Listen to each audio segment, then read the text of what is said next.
ప్రజలకి రాజు కంటే దేవుడు ముఖ్యం. హల్లెలూయ. ప్రజలకి రాజు కంటే దేవుని మందిరం ముఖ్యం. ఎక్కడైతే ప్రజల యొక్క ఆత్మీయ స్థితి బాగుపడుతుందో అక్కడ ప్రజల జీవితాలు బాగుపడతాయి. ఆమేన్.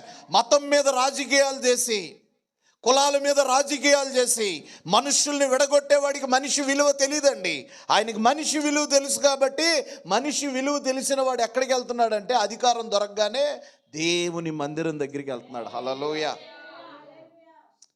అధికారం ఉంటుంది, పోతుందండి. దేవుడిచ్చాడు ఆయనకు అధికారం. హల్లెలూయ. ప్రజలు విగ్రహారాధనలో ఉన్నారు. ప్రజల జీవితాలు శాపగ్రస్తంగా ఉన్నాయి. ప్రజల మధ్యలో ఆత్మీయ జీవితం యొక్క విలువ తెలియని వారిగా ఉంటున్నారు. ప్రజలు ఎథిక్స్, మారల్ వాల్యూస్ పడిపోయాయి. ఇప్పుడు సిస్టమ్ని బలపరచాలంటే మొదట ఆయన ఎక్కడికి వెళ్తున్నాడంటే దేవుని మందిరం దగ్గరికి వెళ్తున్నాడు. హల్లెలూయ. ఏ రాజు అయితే దేవుని మందిరం దగ్గరికి వెళతాడో ఆ రాజ్యము, ఆ ప్రజలు ఆశీర్వాదకరంగా ఉంటారు.